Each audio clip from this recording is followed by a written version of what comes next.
আজকে butter chicken যাবে।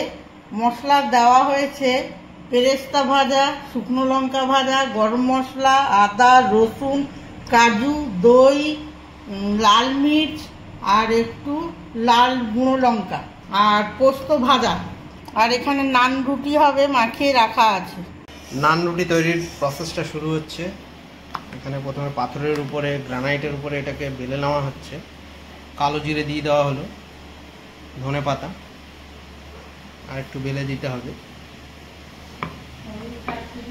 উল্টো পারে একটু জল দিয়ে দিতে হবে, দিয়ে তাওয়ায় দিয়ে উল্টিয়ে এইভাবে সেঁকে নিতে হবে। আস্তে করে এইভাবে সেঁকে নিতে হবে।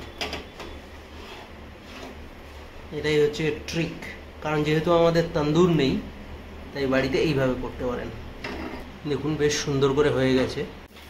এবার তুলে নেওয়া হচ্ছে। উপরে একটু বাটার লাগিয়ে দিতে হবে।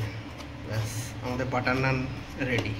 দিয়ে এটা ক্যাসারোলে রাখা আছে যাতে গরম গরম আমাদের কাস্টমারের কাছে যেতে পারে। পেরেস্তা ভাজার তেলেই গরম মশলা ফোড়ন দিয়ে দিচ্ছি, তেজপাতা, মাংসটা মাখিয়ে রেখেছিলাম দিয়ে দিচ্ছি।